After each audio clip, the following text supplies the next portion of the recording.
with 2 streams. Yes.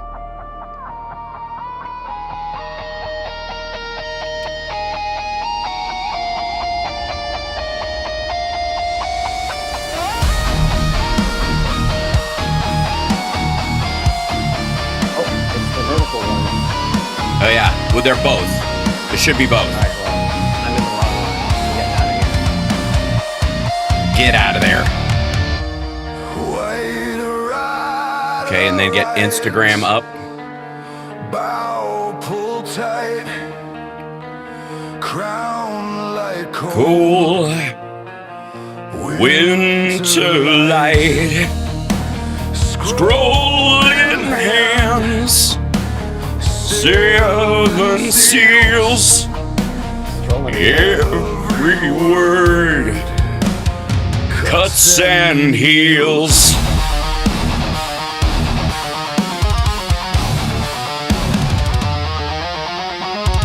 red horse screams, hooves like drums, sword raised high, kingdoms come, peace unstitched. All right, we think we're. I want to get to us before we end up with, where is it? Here we go. Back to this business. There's Johnny Million. Excellent. And it's funny because the one thing I have to change on you, my dear friend, welcome to the show, everybody. We're about 2 minutes away from starting the radio show. We just decided to jump in early and make sure that the streaming thing is working on all the fronts because is YouTube okay? Because we should have vertical and horizontal. You're welcome. And Twitch, all right, good. And it was scheduled and everything, like we didn't have like double accidental streams and yeah. I think it's okay. I think it'll be all right. Yeah. Johnny's volume is a tad low. All right. Check for me, buddy. A tad low. Yeah, boost yourself a touch on going to my way. Oh, for real? Okay. Yeah. Yeah, just give it a little. Let me give it a little. Where will I've got options. I'm going to do it here. I think it's check one, two, check 1, 2. A little bit more. A little bit more. A little bit more. Little bit more. Little bit more. How about that? That seems pretty good.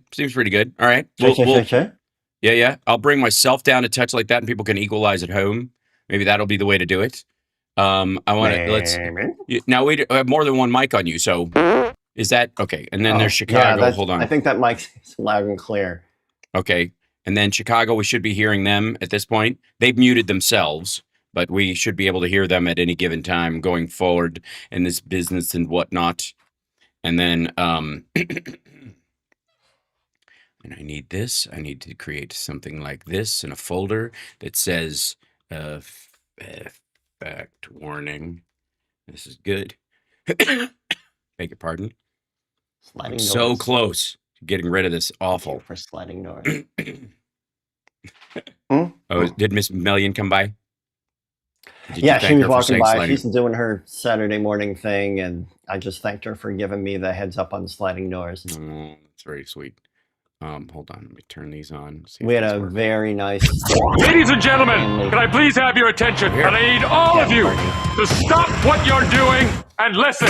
Now, live from Chicago, the Hal Sparks radio program Mega Worldwide. I have come here to chew bubblegum and kick ass. Hal Sparks, actor, comedian, and multimedia personality. And I'm all out of bubblegum. Hal Sparks. All right, well, let's do this. By golly, Johnny Million, it's good to be with you on this lovely Saturday afternoon. I feel like we're back on the hamster wheel of the whether there's something going to resolve in Iran or not. The yesterday, like we're very close to the deal, and they want to make a deal. And Kristen Welker actually pushed back on Trump in a Meet the Press interview in his Chippewa Falls interview that he did yesterday, which was nice.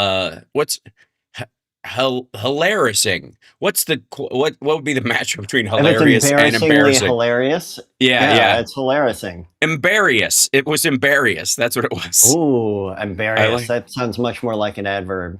It does. Hey, get your adverbs here.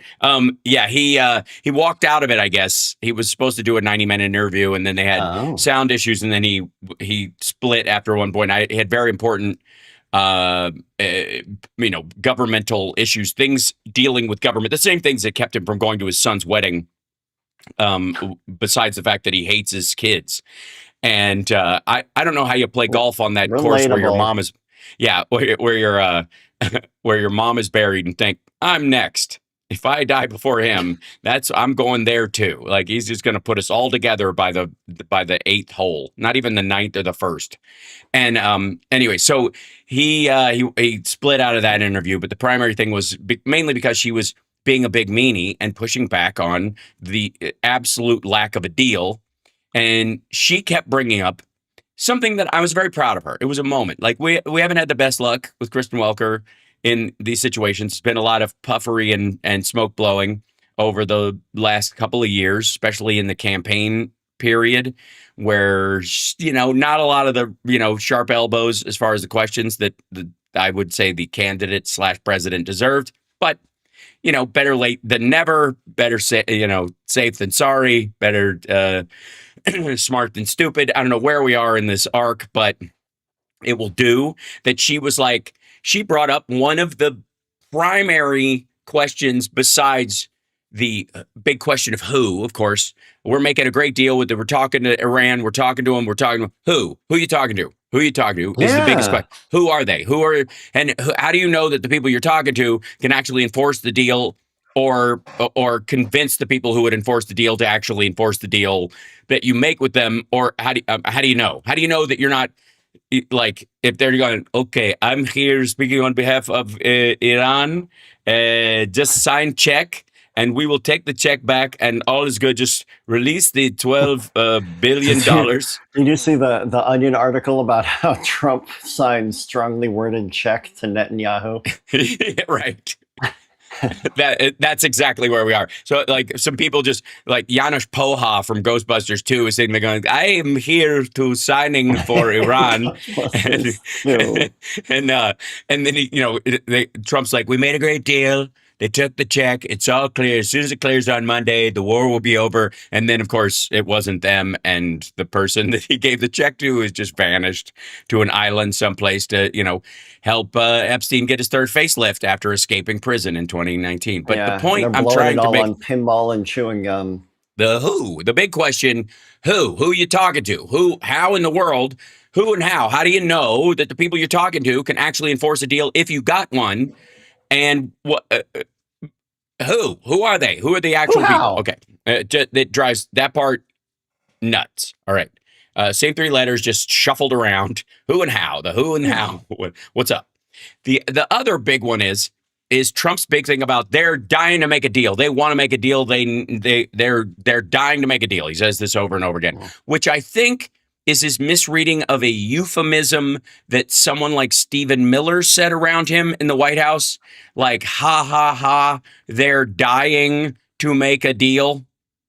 See what I mean? I see what to do. We're going to kill them if they don't make a deal. Therefore, they're, wait for it, dying to make a deal. That's the whole, we're selling that, and that's the whole. That's not how it works. But whatever. So, okay. So, that's I think he took that joke in some ways, like it goes through his frozen bag of diarrhea brain that he is currently operating from, and he keep that frozen. That is key. Keep that. Yeah, exactly. Frozen. If it starts to thaw late in the day, that's what happens. They get it out of the fridge in the morning, and then over the course of the day, it starts to thaw. And then if it's too late, it's all, you're dealing with the runny mess. It's just, it's gone loose again. Excuse me. I'm just at that era, that period in a cough cycle where it gets to that tickle almost cough part. And you feel I'm like going to you're be fighting always going to cough, but you never have to cough. Right, exactly. And I apologize if there's you sound great. stuff. I meant to say it's much better. I actually hit some high notes yesterday, and I was checking up on you all week. Okay, but it was I was checking up on you all week, but it wasn't by voice; it was by text. Yes, that's right. I'm a lot of cat pics this week. Yeah, we did. We went back and forth on the cat pics or whatever. My favorite one being, of course, that Johnny sent a picture of. Which one was it? Was it Damon? Yeah, I sent both, I believe. Oh yeah, but the one you said coworker. Oh yeah, that was Foster. Yeah, it was Foster. Yeah, Foster. He wrote coworker underneath the picture of his cat sitting on a chair, and I sent a picture of Maddie on my lap and wrote codependent because she is desperately codependent. She just. Anyways, who's the big question? Who are you talking to, and how do you know the people you're talking to can actually make a deal? Okay, let's just put this aside for a second. These are crucial, important questions that need to be answers, and they will not. There is no structure by which we can verify, or even Trump can verify at this point, that the people he's talking to can actually carry out the deal, period, end of story. There is physics and reality involved in all of this. This is not, for all the maggots out there who are upset at me picking on Trump or some nonsense, I would like to warn you that here it is. Facts are not advocacy or criticism. Okay, I put this warning on the screen so people can understand that when I'm talking about something that is factually true, it's not a plus or a negative. It's just a thing. It just exists. That's one of the biggest difficulties in our current conversation about politics, is that there's just some things that deal with gravity. They're just reality, and you can't. Yeah. I don't, whether you like it or not. That's the whole facts don't care about your feelings stuff that the right was kind of using, and now they're all whingy about it when you point out the fact that he's not talking to anybody that can actually carry out facts. Right now, they're all upset about it. Meanwhile, the other question that she asked was beyond the who you talking to, who is your daddy and what does he do? Besides that, what does he do? It's not a tumor at all. It's not. Was you keep saying they're dying to make a deal. Then why aren't they? If they're dying to make a deal, how come they haven't? What are they waiting for? And his answer, not surprisingly, was all over the map. But apparently it boiled down to they're very proud. Are they a proud people? They're a proud people, and they're wily negotiators, Johnny Million. So they're dying to make a deal, but they can't because they're too proud.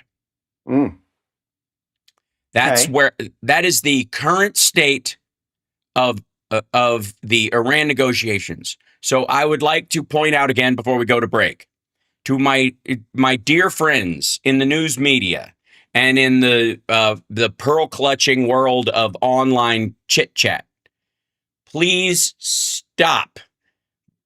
Every time Trump says there's a deal, they're dying to make a deal is coming, there's something going to work out, we're very close and all this stuff. It's nonsense. It's nowhere close to true. And even if all the factors that he says are at play came true, you still don't know that the people that he's talking to, that he would sign the deal with, can actually enforce the deal if they wanted to, or if it's not just a trick to drag this out until they can purchase a weapon from Pakistan or China or Russia to, protect themselves as they rebuild their military under the envelope of mutual assured destruction. There's no there in any of this. So just assume it's all market manipulation, that his buddies have just decided, like Peter Thiel, who's, effed off to Argentina to live in a bunker till this is all over, or maybe forever, that he and his buddies are just enriching themselves and feathering their nests on, for the end times. That's just it. They're just expecting the worst because they have no way to fix this. So keep an eye out for the end times. And just know that it's on its way, and that's what they're prepping for. Just assume that, and I guarantee your reporting will be much closer to the reality than it has ever been. And don't get me started on Axios. We'll be back right after this. It's the Hal Sparks radio program, Mega Worldwide. That's right. And we'll be back with more potatoes and chicken after this.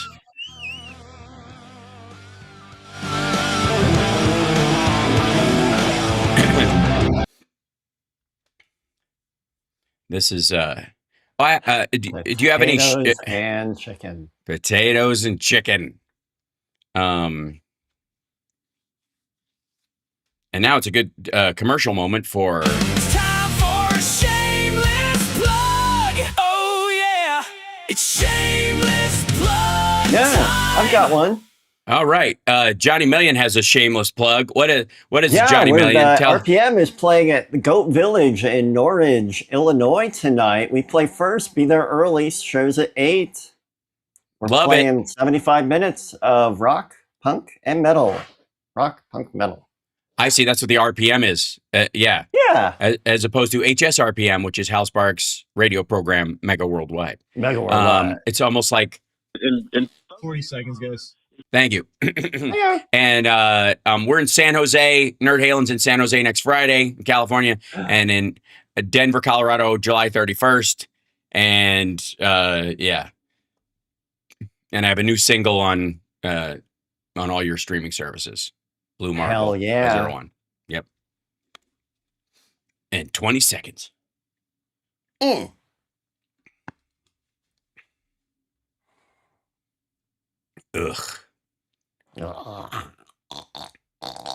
I got a big oh dear God, oh dear God, we're surrounded by stupid. CPT is still muted. So we're waiting for them to unmute themselves. Now back to Hal Sparks on Chicago's Progressive Talk, WCPT. Welcome back to the show. So Johnny Million, what's your favorite sci-fi film of all time? If you had to pick one.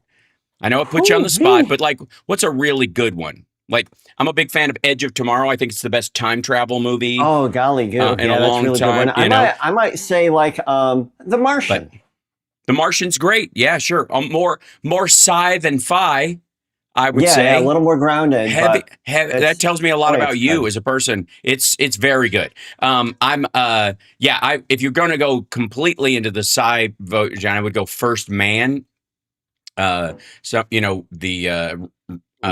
Gosling. Oh yeah, right. Oh, and then the honor in that Sam Rockwell movie Moon.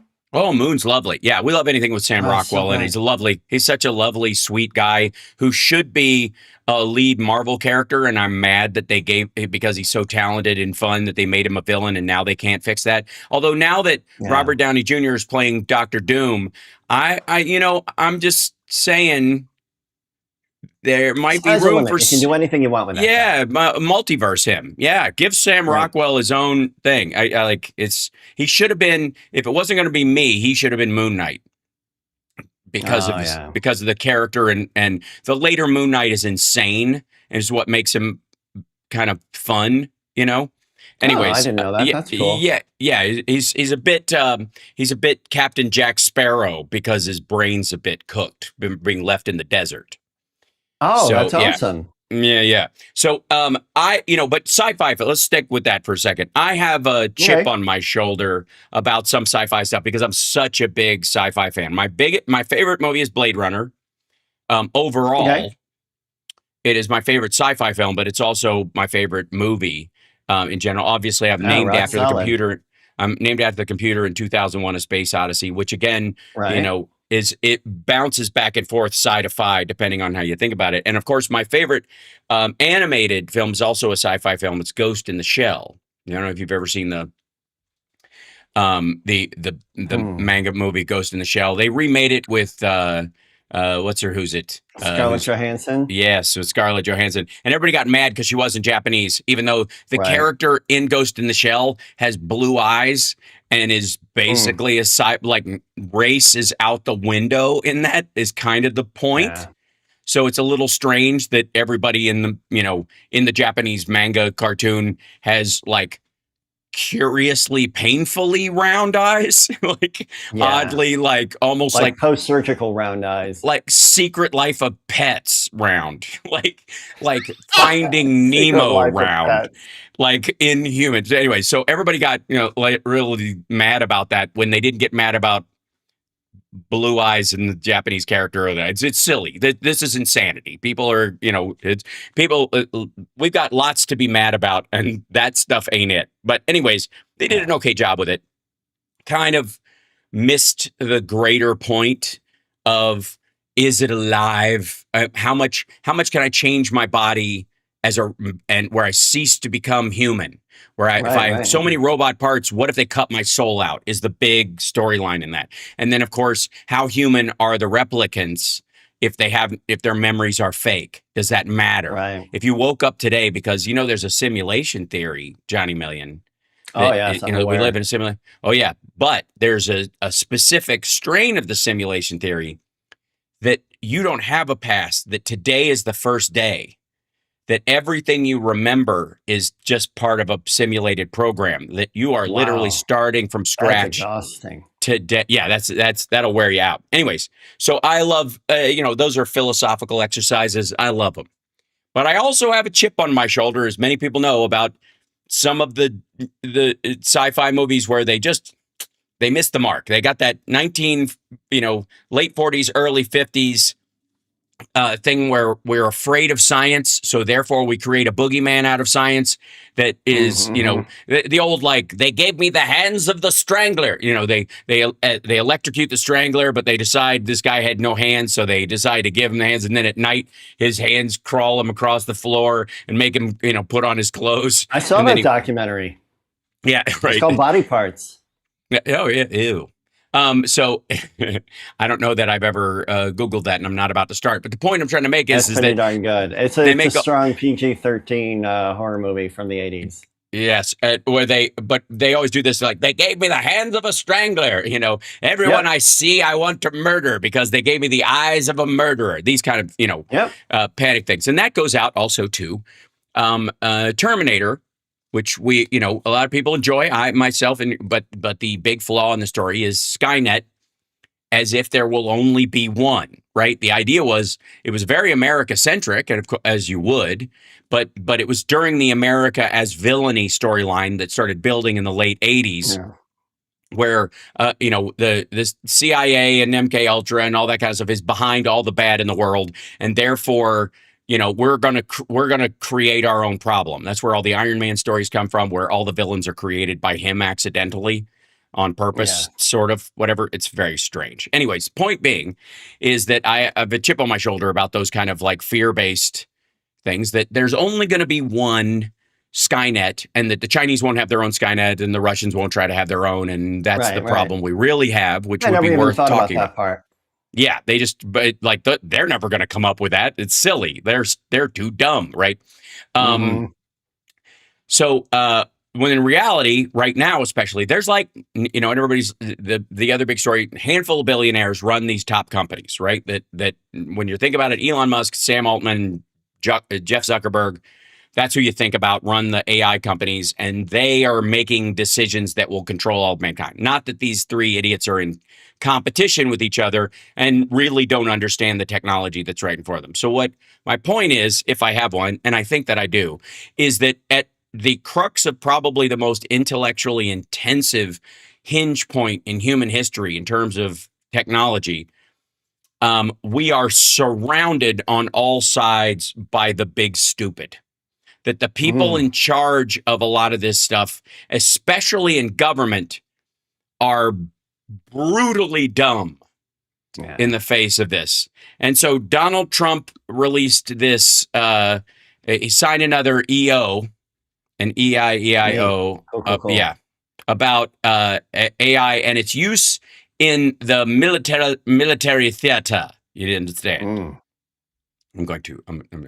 Johnny Million, I'm going to boot in Nutchuck, and then I'm going to move you over here, and it's much better. And look, we look like we're together. Yeah. So, and of course, it's a lot of claptrap, and it made a lot of noise. But the reality is, there's only two material things that actually affects. One is, because it's an EO, it does not change the law. So they write in this stuff like AI. They're going to use best commercial and open source technologies for mission use, assure that fielded systems are robust, steerable, controllable, and preserve clear lines of accountability under the constitutional chain of command. Okay, that might sound nice, but that's beg your pardon, legally necessary. Like they had to put that in there because it would make the EO immediately. You could just erase it. It's completely worthless. It would become invalid from the start. Okay. It strengthens national security capabilities, directing the rapid, and this is the concerning part, onboarding of the most advanced AI models from multiple vendors, driving the build out of next generation high security computing facilities to run future AI systems at scale, and bolstering the talent pipeline, which again, God knows what they think that is, including by establishing an AI national security strategic reserve of top non-governmental experts. Welcome to slush fund number 7. Memorandum directs the Secretary of War to issue an updated directive on autonomy in weapon systems.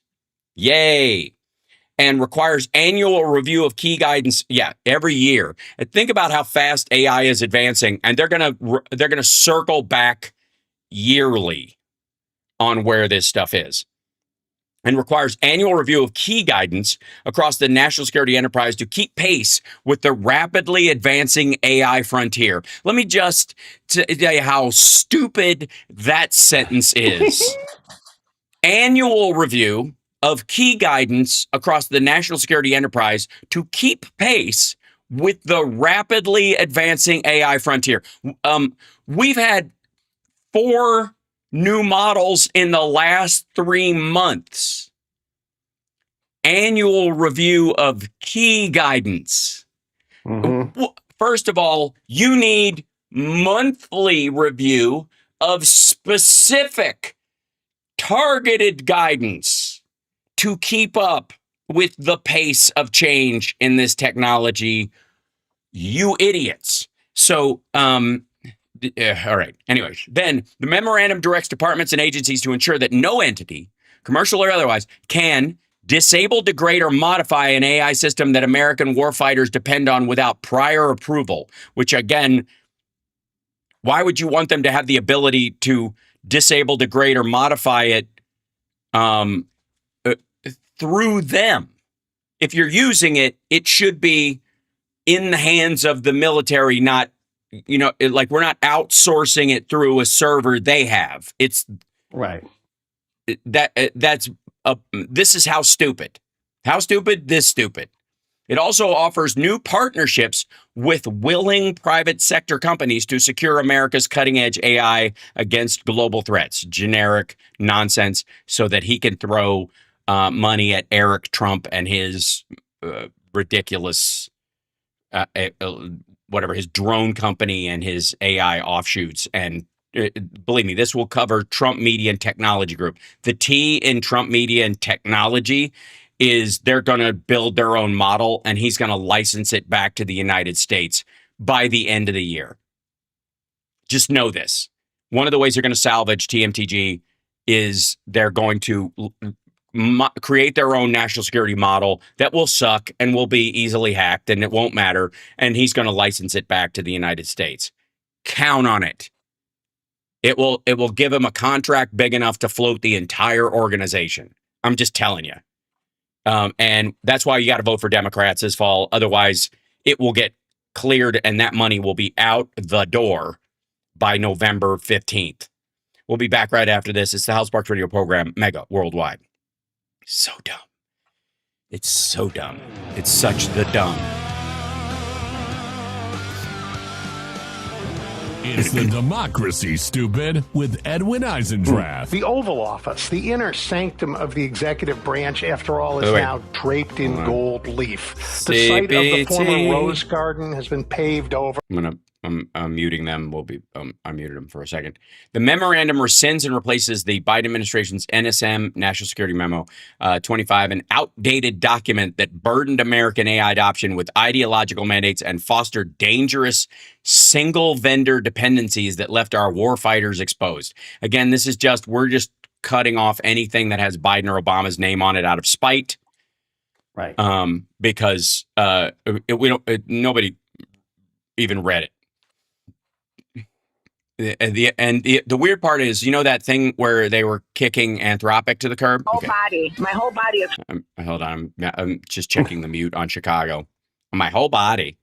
What things I have to play. I know. Let's see what else. Hold on. Oh, guest muted themselves. Okay, they did it themselves. Okay, cool. So I'm back up.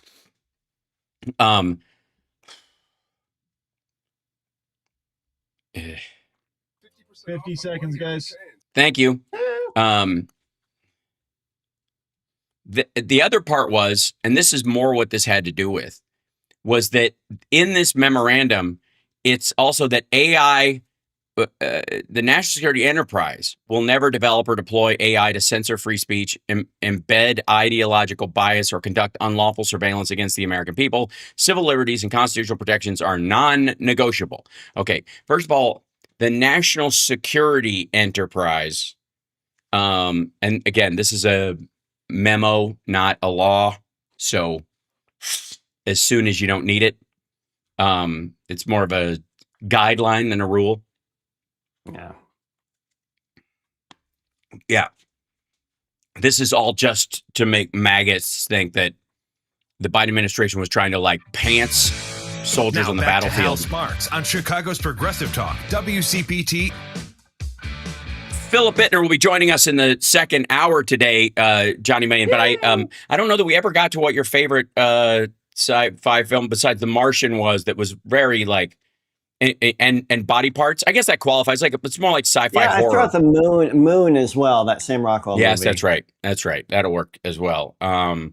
I've been very disappointed in all the iterations of The Hitchhiker's Guide to the Galaxy, but largely because I have one of the most. There are 3 books that I have that are completely dog-eared through and through. And the biggest one is my paperback of The Hitchhiker's Guide to the Galaxy that I had during high school. That that was in my book bag all the time. I was constantly reading that. Now, and one of the other things out loud to each other in the lounge. Oh my God, yeah, and bless Douglas Adams. He was Graham Chapman's writing partner. Graham Chapman from Monty Python when they formed Monty Python, but he couldn't write anything short form. He could only write really long stuff. So Graham started writing with John Cleese because they were writing these short sketches together. And then they said, you need to take your magnum opus and go write something. And so he went and wrote Hitchhiker's Guide to the Galaxy as a radio play. So it showed up actually as a radio show. If you listen, the original version of Hitchhiker's Guide is the BBC radio show. So if you want to see the unexpurgated, uncensored issue or unlimited version that he originally had in mind before he drafted it into a book, it's in that. And the scripts are available. I also have a copy of the scripts, and it's fairly dog-eared as well. I bet. Love me some sci-fi because we're going to be living in this over the next little bit. We just had a it's the great predictor. It not only chases what's going on, but it establishes new norms. Things are developed because of Dick Tracy and because of Star Trek. That's right, and some of the things are Hitchhiker, the Babelfish. Yeah, the Babelfish is effectively like the having a translator earbud in. You can buy on Amazon right now for about $25 a pair of earphones, which are really just microphone earbuds of any sort. It's really the app that does it. But that will translate live any language you hear.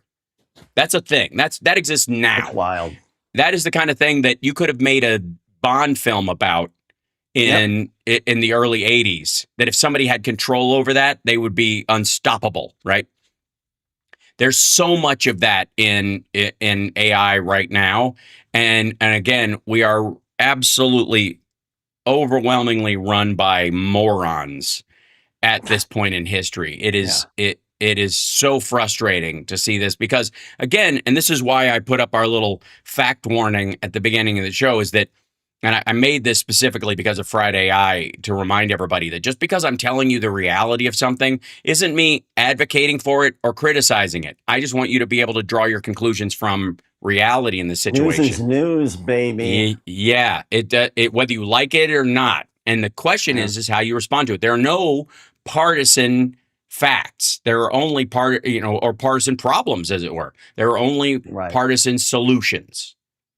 It's just, this is the problem on the table in front of us. How are we going to deal with it? Are we going to deal with it in a compassionate way where we try to help as many people as possible, which is, I would argue, the Democratic way of doing things, or this kind of like passive eugenics, Darwinist way that the Republicans like to do things, where they somehow assume they will always be on top, that if society fell and we went back to the Wild West, somehow magically these idiots think they would survive and not die of cholera in about a week. But yeah. Anyway, so we're going to talk with Phil about some of this as well. But part of the reason why Trump signed this memorandum is him sucking up to the AI companies and trying to get around the fact that they try to kick Anthropic to the curb, because Anthropic said, we're not going to let you use our AI for targeting people, like autonomous targeting. You can use it for targeting, but there's got to be a human in the loop. That was all they were asking. Right. And Trump and Kegbreath both were like, no. We want a wind up toy.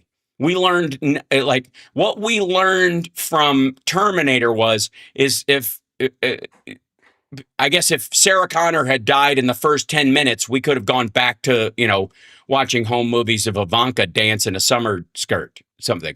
I don't know what he took away from it. These are the same people who posted a picture of Thanos snapping his finger with Trump as Thanos and didn't understand the irony of the biggest genocidal maniac character in the history of the universe wiping out half of humanity because he was tired of being stuck in traffic. So this is who we're dealing with. And again, if we have any chance at all, ladies and gentlemen, if we have any chance at all of tapping the brakes at Donald, and slowing the impact of Donald Trump's id running roughshod over the advances that we're experiencing in AI and other stuff, it will only happen if Democrats take over the House and the Senate this fall. Nothing could be more important. Now, does that excuse us from some of our dumber candidates? Because there's been this kind of crowbarring, like what's his name in Maine, who's going to be running against Susan Collins, like that he didn't know he had a Nazi tattoo. Like, we can't criticize Hegseth's tattoo if we pretend the guy didn't actually. He didn't know he used to abuse women. Yeah, come on. And by the way,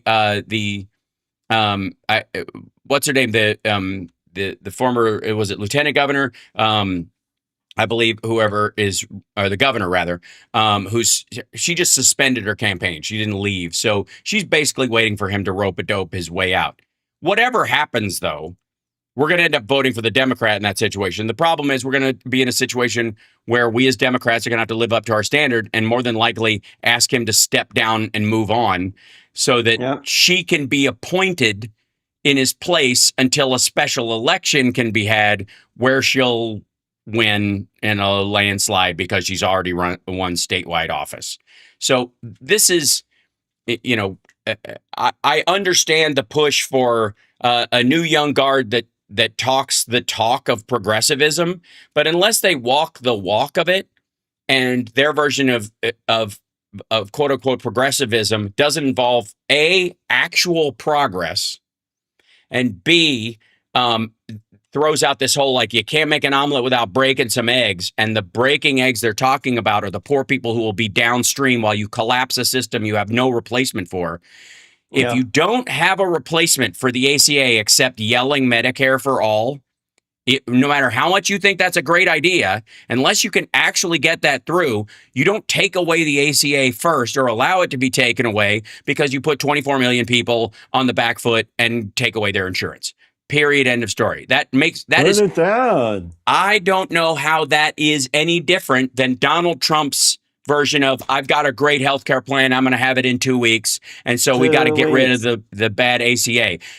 How is that any different than tearing up the JCPOA when you don't have a replacement? Why is that? I mean, especially when you talk about the candidates that are selling themselves as if we have learned nothing on the same kind of populist claptrap that Trump uses, but since it's the jargon we like, that makes it okay. I just don't buy it. Now, again, this is for a Senate seat in a state I'm not in, and a Democrat, no matter what, will end up voting our way 80 to 90% of the time. And we find ourselves in the same situation I'm in with Fetterman, which is I'm not in Pennsylvania. I have zero control over, except advocacy of them voting for somebody better next time, right? But the issue is, can you get someone better than a centrist Dem in some of these states? Do you just leave red states to languish in this artificial 80-20 situation because you only want to run an AOC in Mississippi and you will never get one? But if you ran somebody who was more moderate and they went, okay, Republicans have lost their mind. They've gone off, the trail. They have Donner partied themselves out into the hills. But a relatively quote unquote normal Democrat who's just like, look, we need childcare, we need public education, we need good roads and streets, we need, national security, but we got to protect civil liberties, and we got to make sure that people have the ability to, redress their grievances against the government and that kind of stuff without charging up the steps and beating police officers. We like some element of normalcy. That person could get elected in so many red states right now, but couldn't get through a primary. It couldn't get through a Democratic primary in those areas. That's the only reckoning we're ever going to have to get to, is that incremental progress has value, and in every aspect of life, yes, all progress is progress. Look what happens slowly but surely. Well, like everything. The raising of a child, the starting of a business, the losing. Mom. What? Sorry, it's just I've always got that in the chamber. I understand. Well, my mom is getting better all the time. I don't know how it's possible because she's an angel, but she does manage to improve constantly. She's got that the Canai or the Connie thing that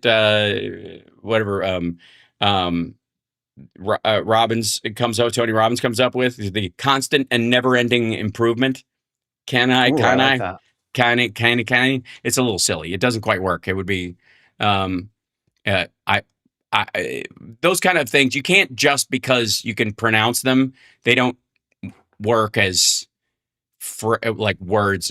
They just don't. I don't. My favorite, of course, is the fear thing that Gary Busey always says.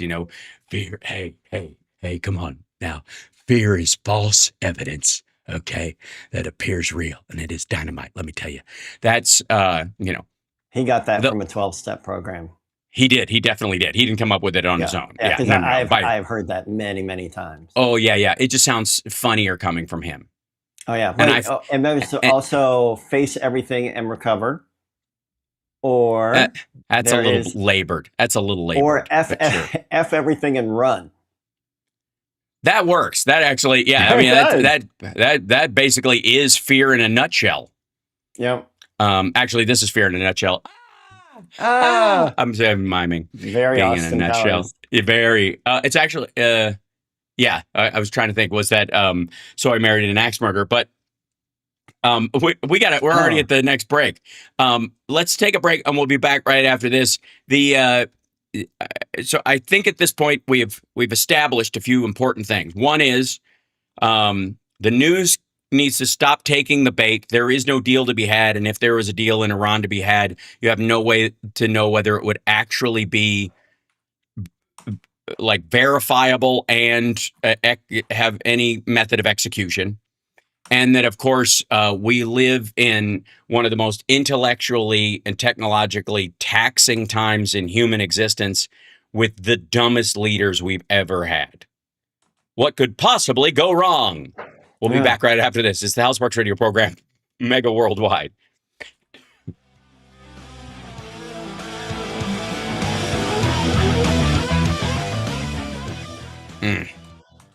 You deserve more than yelling at your phone alone. Back in 60. Thank you. And the friend who actually did the reading. On Driving It Home, we break down what's.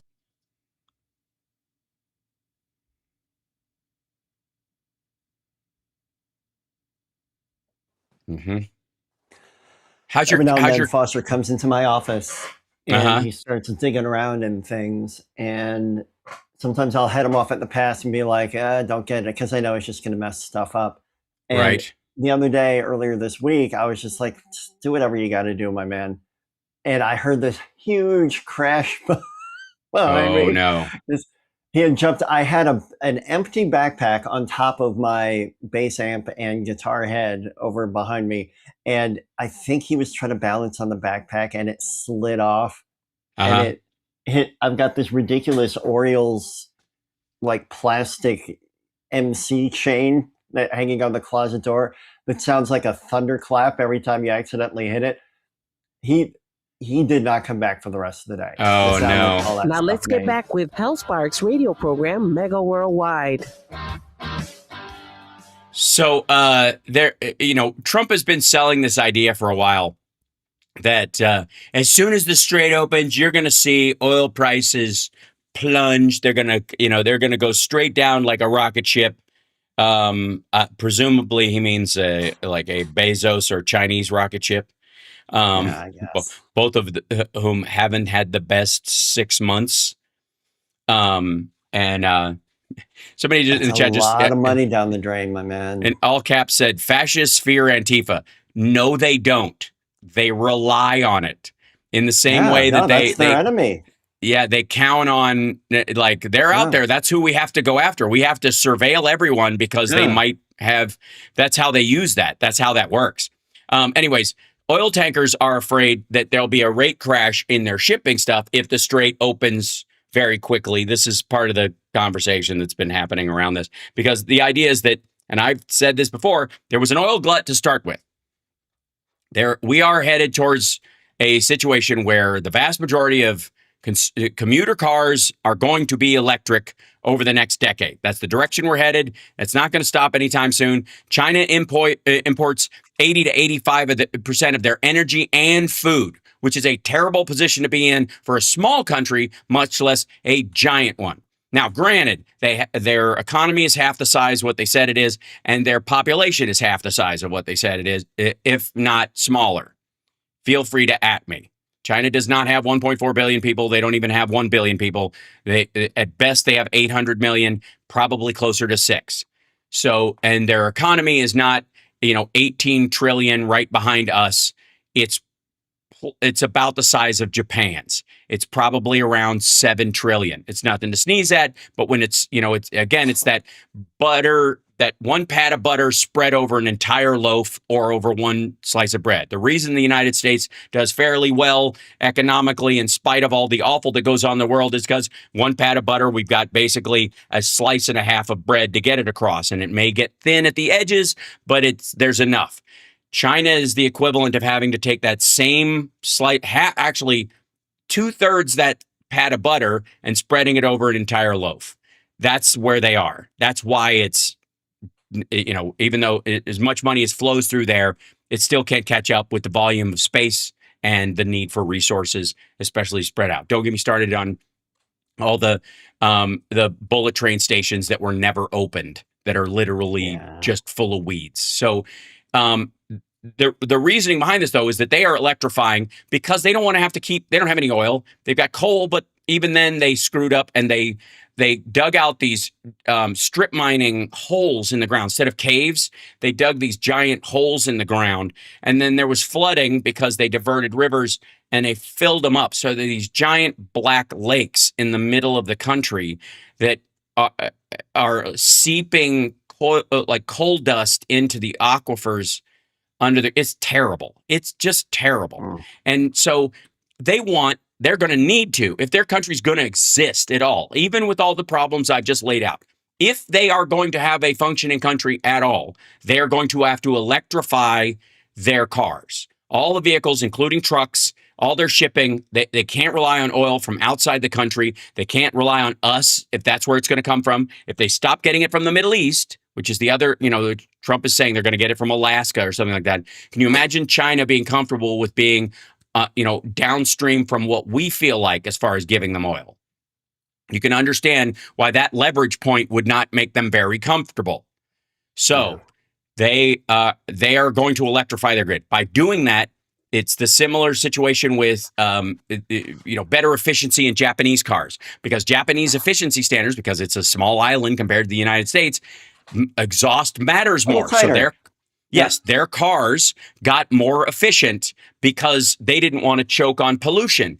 And what happened? The American car makers had to compete with the emission standards of those Japanese cars. And while they've tried to make a law out of it, it didn't matter anyways. U.S. car makers were still chasing that because city dwellers didn't want a car that belched fumes into the car behind them because Christian values and right, something along those lines. And also, just in case they know somebody whose kid has asthma, they don't want to send that kid to the hospital twice a year because of pollution. Places like LA, where most of the cars in the world are sold, they tended to set rules that were even beyond the federal standards. So what happened? Mm-hmm. The efficiency and emission standards of the Japanese car market ended up defining not just American cars, but European car makers as well. The highest quality standard ended up being that meritocracy that Trump is always talking about happened in the car market. Well, guess what? The same thing is going to happen with hybrids and electric. That's where we're going, kids. The idea that anybody wants to be on the hook for Middle Eastern oil, defining the cost of it or the output level, and OPEC artificially driving down the output of the countries that are in them to keep the price artificially high to mute growth in other countries, namely Europe and the United States, because we do other stuff. They do oil, we do computers and invention and televisions and all kinds of stuff like that, phones, all the stuff that's made in the United States and Europe is invention-based. Whereas resource capitalism is what the Middle East has relied on, especially the royal families down there. They're counting on this. They're counting on, the only control they have is on the spigot of oil. At some point, and Jimmy Carter tried to do this, kids. It's why they attacked him. It's why the whole Iran thing happened. It's why they took hostages. It's why Reagan and Bush manipulated that circumstance to keep the oil market. Again, H.W. Bush and his whole family were oil people, first and foremost, at a time when there was not an option. Jimmy Carter comes out, puts solar panels on top of the White House, ladies and gentlemen. If he had left them there and the technology had been allowed to advance on the arc it was on at the time, the efficiency levels we get in solar panels today that have happened over the last decade would have happened in 1990. Okay. But it doesn't matter. They can keep trying to, cork this, slow it down, bottleneck it, all they want. It's not going to change the outcome. They can put it off, and they've tried to for a very long time, but the reality is this is where it's going. And the availability of like Chinese electric cars throughout the Middle East, which means the charging stations that go with them will also proliferate, which will also spread to parts of Eastern Europe, and then the better quality ones will spread to Western Europe and the like, and therefore the United States. This sprawl is coming, and we can either be last, or we can be first, or we'll probably, like Apple, be somewhere in the middle. Let everybody make a big portion of the mistakes. Don't be completely behind, but be slightly cautious and allow it to move forward. Again, you have to have a government that runs on gas and brakes. That's why conservative and liberal, when they're actually working together, actually do work, because one's all gas and one's all brakes.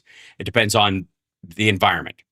Financially, like Republicans are all gas on markets and all that kind of stuff, and zero brakes.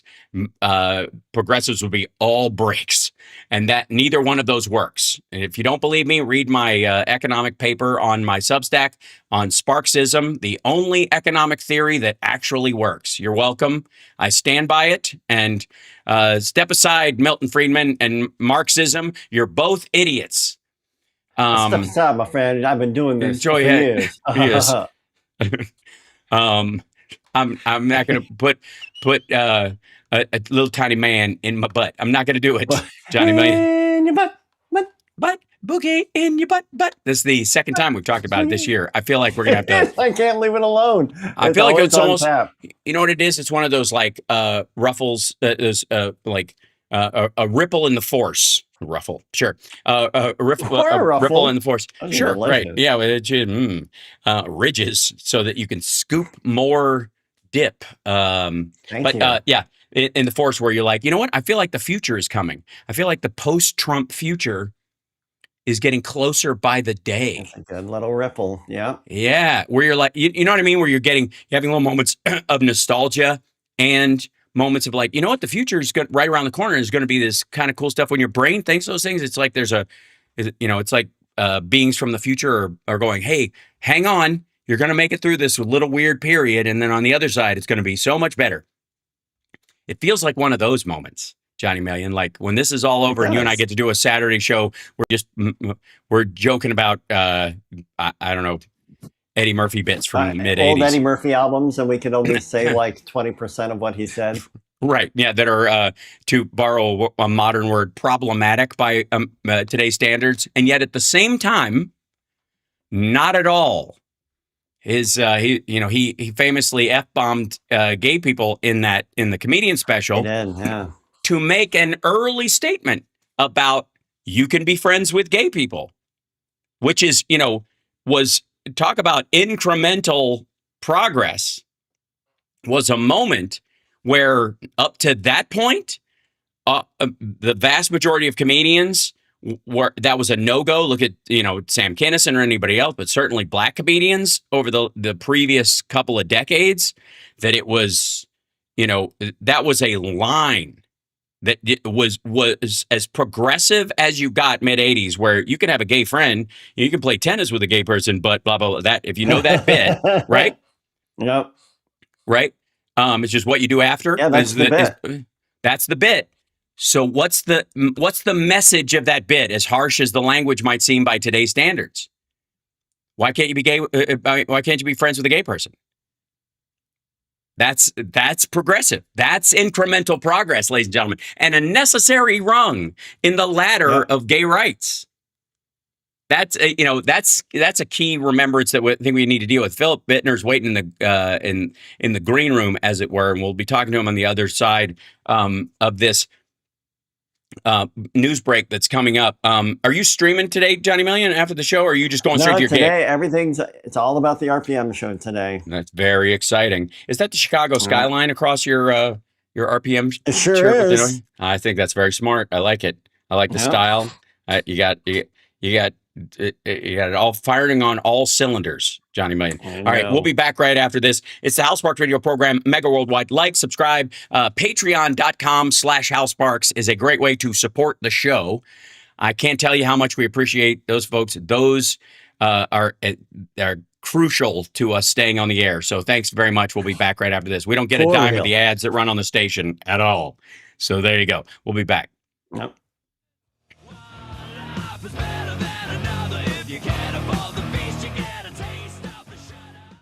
Facts matter now more than ever. For years. With Big Bad E, just drop right to it. Yeah. Okay. So let me bring in Phil. Oh yeah, I forgot about that. Yeah. Let's see if we go here. Oops, you're in the wrong one. What are you doing over there, Johnny Million? Get back in here. Let me get back. I'm get coming. Back. Give me a get minute. Back. All right. And then I'll put. There's two of them. I'm surrounded. Double and angel in your ear. That's right. That's right. There you go. And then we'll put Phil's in there. There he is. Excellent. Oh, the beard is perfectly symmetrical. Holy God. Yes. It's very impressive. Okay. And this is, okay. This one I have to change to, oops. There we go. I'm just doing, talk amongst yourselves. I'm just, just fixing these things. Get back in here, you silly thing. I like pizza and applesauce. Really? What are you, 9? Together. Yes. Yes, I like. Yes. Okay. Put this up here. Excellent. Okay, we're pretty good. Why is my gamma in this window? I don't know why my gamma is turned down so much that you know that happens. It happened to anybody at this point. Where your gamma gets turned down. You ever had that happen? Where your gamma gets turned down? Mm-hmm. I do, but I'm usually in the back. I don't want to know. You know what? I didn't. That was my fault. Yep. Shouldn't have asked at all. Yeah. Let me try to bring out this. Phil works with children. he needs a break now and then. I think, you know what I mean? Like, at some point, you've got to have oh God, raise that. There we go. A little bit. Contrast up. There we go. It's a little better. Okay. At some point, you need a break from reality, and childish idiots are your way of doing it. And if you don't believe me, look at the comedy that came out around the Great Depression. It was literally people. It was the reality TV of the time. Abbott and Costello, Laurel and Hardy, morons, right? Who are literally like taking turns being stupid in front of everybody else. That was just the break they needed when tuberculosis was rolling through the country. AKA the White Plague, which, by the way, is my nickname for the Trump administration. The White Plague? Yeah. Yeah. Just saying. I mean, it could also be the title of like Kid Rock's tour. I loved all the different memes of the people dropping out of the 250th, like just people you've never heard of or fictional bands. Right.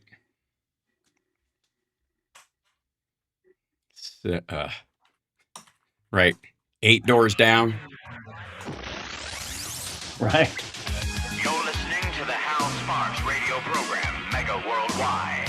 I've had people walk out of me before, but not when I was being so charming. Video streaming at halsparks.com. I don't care for you or for the putrid sludge you're troweling out. Puss-faced little pimp stick. True progressive talk. Might be a good time for you guys to give up.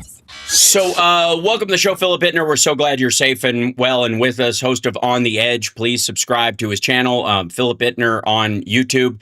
1 L in Philip, which is rude, I think, and 2 T's in Ittner, which somehow makes sense if you've got a stammer. And Johnny Million is still with us. He got a show with RPM tonight at Goose Knuckle, Wisconsin. Where are you?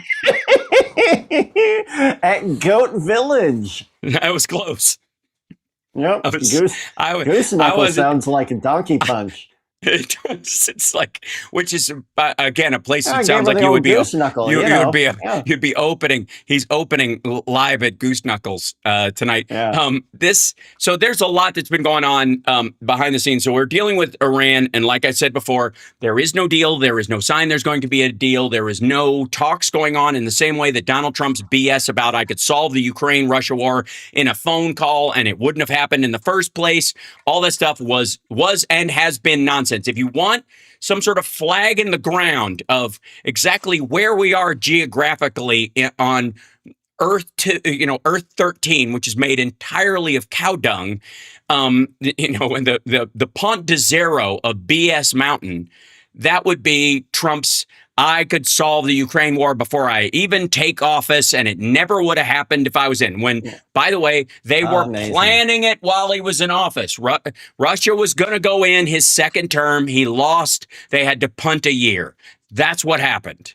They were going to go through with it because they're running into a demographic wall. That's how it was going to happen. Period. End of story. If he'd have been in there, it would have happened right away. And he would have gone, well, I'm busy starting my administration for the second term and stuff like that. So we'll figure that out in a little bit, and it would have been too late, and Ukraine would have lost. And we can tell because he's always been dragging his feet, trying to make it worse for Ukraine. Here's the biggest stories so far that I can plot it, Phil, beginning of the year, and we'll talk about it. One is the 2 hits at the St. Petersburg Economic Forum of the naval base and the oil field there, while everybody, and when I say everybody, Candace Owens and Andrew Tate and, whoever Scott Ritter's, stunt pedophile that he sent in his place were gathered for the St. Petersburg Economic Forum, which is really just an arms sale disguised as economic chess beating. And when Russia's in a terrible economic situation, were the 2 biggest, most embarrassing strikes inside the country so far, besides, I would say, the drone hit when supposedly Zelensky didn't have any cards. When Trump said he didn't have any cards, and then we saw the most intricate drone strike in the history of warfare, where those trucks managed to get in close to sites and they were literally launched out of these semis that open on the side. Just incredible. Then, literally, though, even amongst the Russians, the most embarrassing domestic strikes for Putin were around the St. Petersburg Economic Forum that just happened last week. Russia's spring offensive is going on right now. So far, wait for it, Russia, second biggest military in the world, right? The number 2 military, which I think we agree at this point they are, in the colloquialism use of number 2. 40 kilometers gained while losing, 60 elsewhere.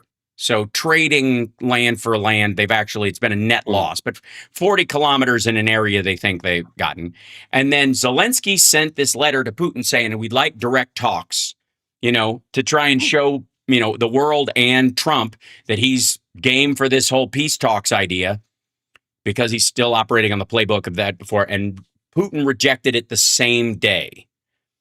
The U.S. House, even under Mike Johnson, just passed a $9 billion plus Ukraine aid package that will pass the Senate. And by the way, it will pass the Senate with enough votes to override a veto if Trump doesn't sign it.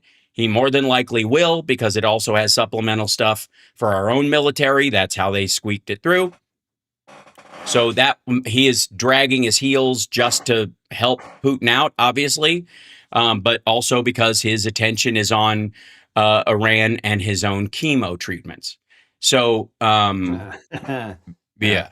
So those are, that's been a pretty big, opening 6 months of the year, and most of that stuff has happened in the last 8 weeks. Yeah.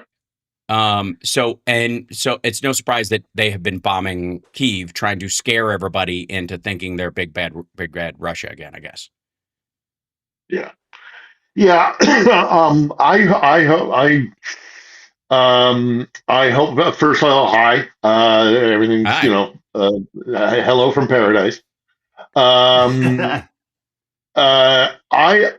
not as optimistic as you are about Trump signing the bill. I agree with you that I think it'll get through the Senate. I've had some arguments with people today in the last 48 hours or so, who think it might be tougher to get through the Senate. I don't think so. I think there are enough Russia hawks in the Senate. There's 8 of them, and it's plenty. All the Democrat, and if it's got 60 votes, he doesn't have to sign it for it to go into law. That's the other thing. If he just waits 10 days, which is what he'll do, it automatically becomes law if he doesn't veto it. Too. So will he sign it? Probably not. Will he veto it? I don't think so. So that's it, again. That's how you get it. The only reason I could see him vetoing it is if he wants to just drag this out, which is possible. But ultimately, one way or the other, I think you're right. I think it's either waited out and it just becomes a fait accompli, or he just signs it because he knows he'll know the score, or at least folks will inform him, because I don't think he's capable of making decisions right now. But he's unpredictable, and if he does veto it and it gets kicked back to the Senate, I think you're right. I think it'll get overridden, and he'll have to sign it, because ultimately, people support Ukraine, and again, as I say, there are enough hawks in the Senate, Russia hawks in the Senate, who will make it happen. The St. Petersburg Forum. I've been to one of those. I did. I think I went in 98 or 99. I forget. It was before 9/11. And it's not an economic forum. It's a flex. Yeah. It's a whole, look at us, we're Russia, and we're big and powerful, and don't mess with us, and we're still someone you should be, afraid of crossing. Yes. Don't cross us. Yeah. Biggest country in the world, biggest by geography, with an economy the size of Italy's, and somehow, does anybody think if they didn't have nukes, they would even be part of the conversation? Yeah. No, it's a whole bunch of rah-rah shishkumba about how wonderful we are. So for the Ukrainians to have struck during that I thought that was a genius move, and I'm sure Lots of people are seething about it. Mm-hmm. And then the letter from Zelensky to Putin. Right. I'm not as big a supporter of that move. I think, again, it's not my place to say. The man is commander in chief. He is running a nation at war. I'm a visitor in this country, but knowing the Russians the way I do, I think there was a lot of counterproductive stuff in that letter. By attacking Putin directly and being quite aggressive against him and verging on insulting, there's going to be a big backlash in parts of Russia, and especially Russian nationalists, because you do not talk to the Tsar that way. Right. Okay, you don't talk to the Tsar that way. That's why they have this whole "if only the Tsar knew," because the Tsar is second only to God. He is the embodiment of the country. The Putin is Russia. Russia is Putin. It's why he, even back in the day when the Tsars were around, and the Russian Orthodox Church and the Patriarchy was far more influential in because attendance. People love to talk about how religious Russia is. Actually, Russian church attendance is plummeting. It's performative. It's performative, but that's still rather important that you have the Russian Orthodox Patriarch taking holy water and blessing fighter jets and missiles that are going to be shot at Kiev. Yeah, it's the same thing Hegseth is doing. That's where Hegseth's taken a page out of it. And again, this is something that you and I talked about Candace Owens doing when she went to this thing. When we spoke last on Wednesday, was this her going around to all these churches that like inside look like a Madonna video as opposed to an actual church. Like they've been dressed like sets as opposed to actually places of worship, because that, in the same way that like there's this assumption from Tucker Carlson that the one big train station, the subway station in Moscow is indicative of the rest of the country, right? That whole thing. But I do agree that the letter itself, in case people missed it, is pretty people in the chat, Tim Farrell in the chat, that was going to be one of his questions. What's in the letter? Okay. How did Phil feel about the letter? Because he was worried that it was overconfident. Mm-hmm. Well, aside from I don't know, overconfident. I don't know. He points out some things that are very true. The fact that 30,000 Russians were killed in a month, or that became casualties in a month, and that 63% of those were KIA. Which is not how normal militaries work. It's because of their military doctrine, where they just throw soldiers at because they have probe for fighting positions. they have foreign foreign conscripts being sent into battle with cardboard guns. They're literally drone bait. Okay, let me explain something to the who's at home. Is that the Africans and the North Koreans, and certainly some of the sketchier Russians that they are putting on the front lines, they are specifically put there to be drone bait. Their idea is that there's got to be a finite number of these drones. So if we just make these idiots run around in a field, they'll get blown up, and then our next guys can run ahead. These guys will just suck up the munitions for a while. It's the same thing as, meat waves against artillery fire. They're just doing a drone version of that. So they let these guys run around in military uniforms. They're dressed up to the nines. These guys have, there's a bunch of like Russian military guys who fought in kind of like mixed garb, like stealing civilian clothes from houses that they get through and stuff like that. The reason being is that if you're running a drone, you might second guess that this guy might be wearing camo pants, but that just might be a style choice. I might be killing a civilian, so they might be hesitant to do this. But the foreign conscripts, they look like they're poster boys for the Russian military, specifically because they are drone bait. We got to take a break. When we come back, I want to read some of the letter so that people can see what he actually sent.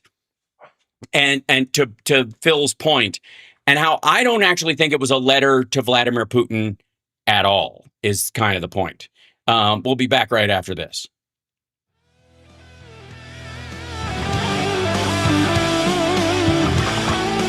Have you, Phil? I'm Hi, sure this you've. is Patty Vasquez, and I'm thrilled. Phil, I'm sure you have seen the footage of the guys getting hit by drones. Just and none of those guys. I mean, they just know they have no recourse. They've got 8 bullets in their gun. They're out. You can see them kind of running using their last ammo to fire at the thing. They're not hitting it. They're trying to hide behind trees. It's just, it's like if they weren't on their way to rape and kill somebody, it would be sad. Well, yeah, I mean, actually, and this week's episode of the show is with a U.S. Marine Corps veteran who's over here now procuring fiber optic cabling and getting drones 3D printed, and he's got a whole organization that's putting together, and it's we talk about all the different debunking the lies your uncle saw on Facebook. It's the Hal Sparks radio program, Mega Worldwide.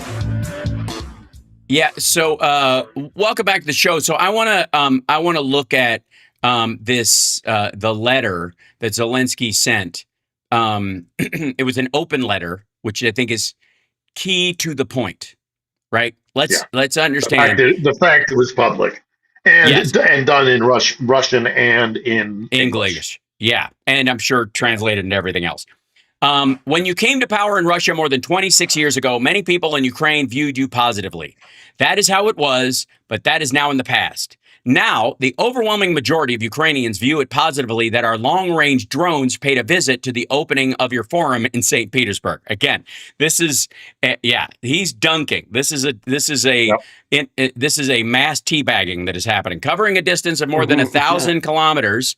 As you know very well, that distance is not the limit of our capabilities. For 26 years, and by the way, this is, in the context of this is while Russia is bombing Kyiv and civilian targets in Odessa and other places. And also, the Ukrainians are very aware that Russia has started using civilian fuel trucks to do logistic support inside Crimea, because they have cut off the road, the military road that they were using to get stuff in. Yeah. They have fire control. Another thing we should talk about. Right. We will talk about that in just a minute. But both of those things are happening in concert right now. They're in parallel. So for 26 years, your time in power has completely changed the agenda of relations between Ukraine and Russia. From discussions about trade and other civilian matters, our nations have moved to talking almost exclusively about strikes and losses. You have spent nearly a half of your 26 years in power in Russia waging war against Ukraine. Whatever you may say about NATO, geopolitics, or the Russian language, this war is your personal choice. A war without a real cause. This is how history will remember it. Those years could have been very different. We often hear that you are comfortable with this war. Of course, not in those cases when it comes to the security of your residence in Valdai or your parade in Moscow. Your own life is valuable to you. But now we can all see the Russians are finally becoming less comfortable with this reality. He's addressing the polling. That's why it's an open letter. With the fact that the war is bringing more and more negative consequences to Russia.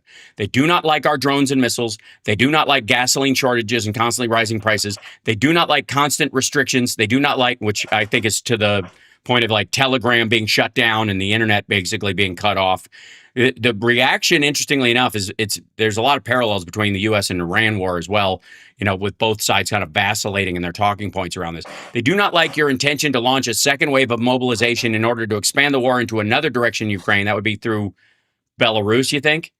Or to use it against other countries neighboring Russia? Is it talking about like the buildup in Belarus? It could be Belarus. It could be Belarus, could be the Baltics. Right. They do not like the fact that there is no end in sight to your war. Yes, you can still force Russians to exist this way, but your resources are shrinking significantly. You will not have enough money or political capital to keep buying the loyalty of Russians the way you have for the past 26 years. And we will do everything we can to ensure that the world helps bring that moment closer. And as you yourself like to say, we need to run the numbers. Yesterday, I received a report on the losses of your army on the front in Ukraine during May. This is what you're talking about. Once again, the number exceeded 30,000 Russian soldiers killed and seriously wounded. We have been maintaining that level month after month, and we have video confirmation of every one of your losses. These are not empty claims. We know that 63% of your battlefield losses are killed, while only 37% are wounded. In the 21st century, no army can afford such a ratio, and the share of those killed will continue to grow. It is not as if we in Ukraine are concerned with the fate of Russian soldiers after everything your war has brought to our country, but I do care about Ukrainians. We're losing our people, and every loss is painful to us. Even when the ratio of Ukrainian losses to Russian losses is 1 to 5 or 1 to 6, it still matters greatly. It also matters that you regularly postpone every few months your own deadlines for capturing our regions, especially the Donetsk region, and then will not capture it, and you will not capture it this year either.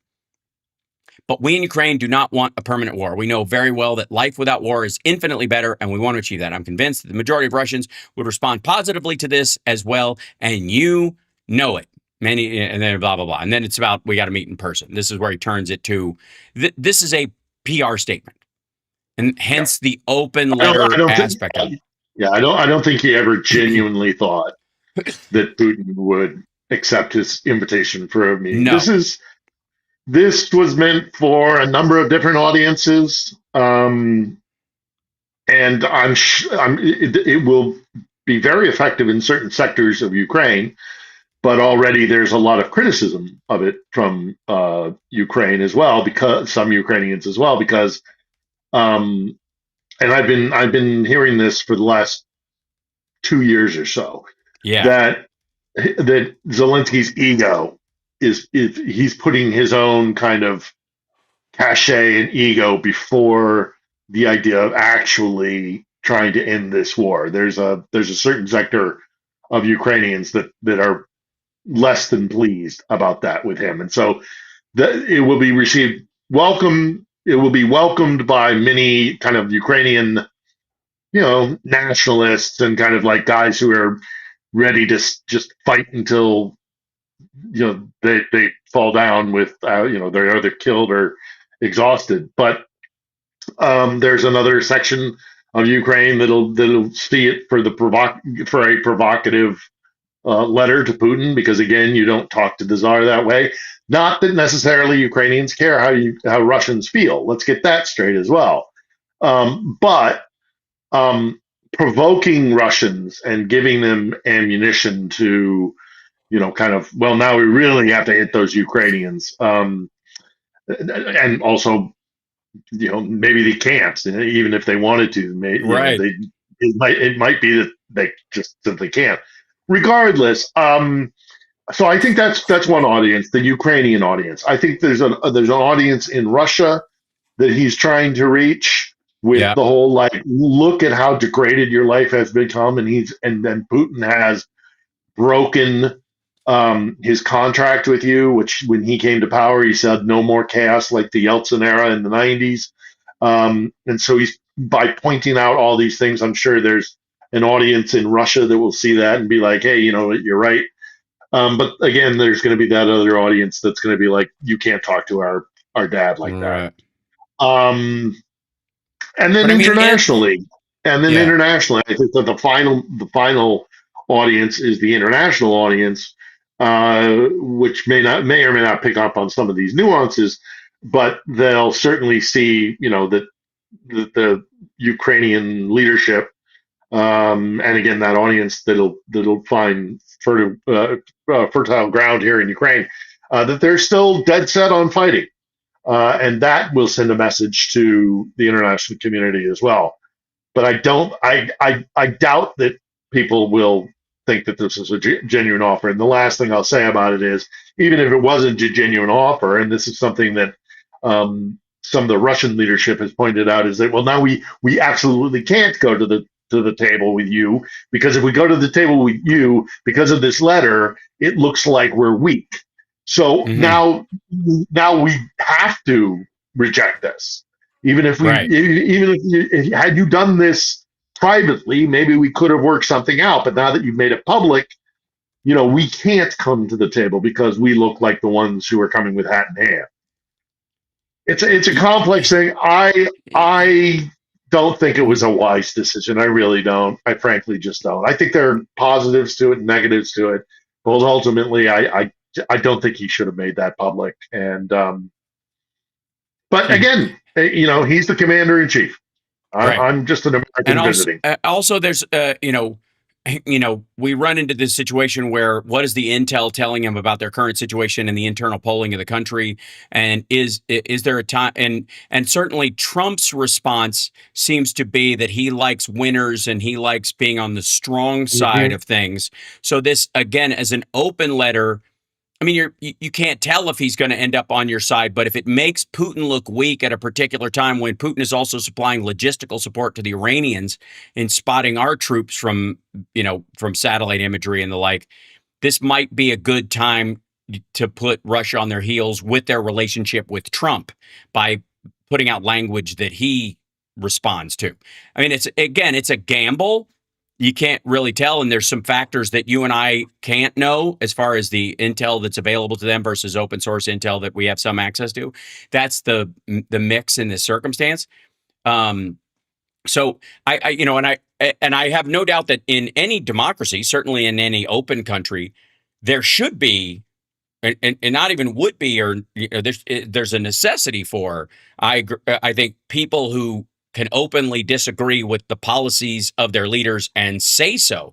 So even that has value. Even the Zelensky going, I'm going to make a choice, but I hear you guys. That in and of itself puts him in a better position with his standing with the Western world, with the United States and the Russia hawks and the Iran hawks that are in the Senate, say. So there are upsides to this from a PR standpoint that goes, we're at least allowed to get yelled at by our people. Right. Well, and also that's what that whole in the beginning of the letter, he bangs on about the 26-year thing. And part of that, I think, is him making the point that you've been in power for 26 years. And then whether that's intended for a Russian audience to realize, yeah, we do have the guy that's been in power for a really long time and he's screwing everything up. Whereas Ukraine has had 7 or 8 different elections and, lots of different leaders. And, there has been a turnover. I mean, there was the Orange Revolution, there was that even before Maidan. So that's a little poke, I think, the 26-year thing. And you're right. Look, it's also, there will be people that will be openly critical in the Ukrainian press. A lot of the Ukrainian press is owned by oligarchs and things like that who are close to Zelensky. So they might take, they might treat it with kid gloves, but there are enough opposition journalists in Ukraine that there will be some pushback on this, just like there was some pushback in the whole anti-corruption we got to debate they had. Sure. So. Let's take a break real quick, and we'll be back right after this. Jerry, thank you so much for sending me tea for my throat. I greatly appreciate that. It means a lot. And of course, Jimmy, you had to bring up the kidney. You had to do it. Now what happens during the break? Now what have you done? Bring up the kidney. You can't bring up the kidney. Do you realize what you've done?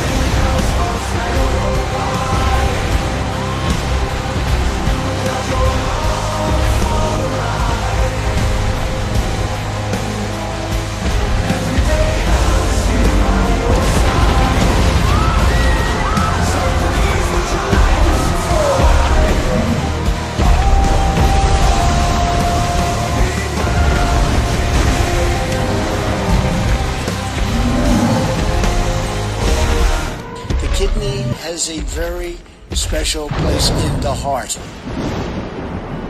There we go. Welcome back to the show. And somebody had to bring it up. They always bring it up, and then where are we? We it takes over the show. It's like when Johnny goes to the bathroom. It just has so much fun. intended consequences. Thank you, Marcia, for the 3 evergreen trees, and Ball Thanos says Trump can never be Thanos because Thanos never falls asleep. This is true. Yeah.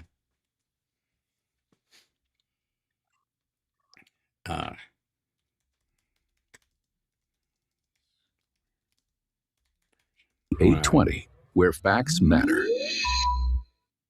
This is Damian Perdue of Think Theory Radio. Saturdays at 6 p.m. You're listening to Hal Sparks' radio program, Mega Worldwide.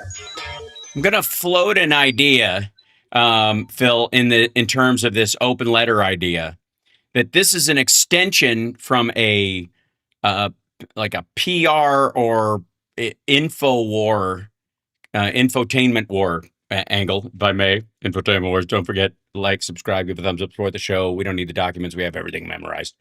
That there is a NATO/Western military doctrine called the Deep Strike Doctrine, which is you can hit anything logistically deep inside a country that is feeding the military apparatus on the front line. So however far back the country that you're fighting against moves, that is immaterial. If they are producing oil and gas that they are using in the engines for their tanks and whatnot, that is a legit target. You're not hitting civilian targets, but you're hitting logistical things well in the country. And that deep strike doctrine that they've had has been a long-standing one, for since we've had airplanes, essentially in war, I think is the biggest part of it, but since we moved past catapults to missiles. But there is an element of deep strike and air interdiction that we held back on, and I think that the Ukrainians held back on, and that the Biden administration held back on, and Blinken and those guys held back on, which in their attempt to kind of calm things down, acting like this was the war from 10 years ago or 15 years ago, and it just ain't. And eventually, we've sort of woken up to the idea that Russia has no intention of stopping this anytime soon, that they weren't going for a chunk land grab, that they are intending on taking the whole thing. And even beyond this, no matter how bad they're losing right now, they're talking about taking the Baltics now. They're still talking about nuking London, Berlin, and Paris, and Versailles, and Poland, for God's sakes. Like, they're not talking about like, well, look, this was the important one. We needed a buffer to protect ourselves. Well, if you expand your border into another country, how does that create a buffer? You just moved your border closer to them, I guess, unless you're just saying to all the people in the Donbass, we don't care if they bomb you.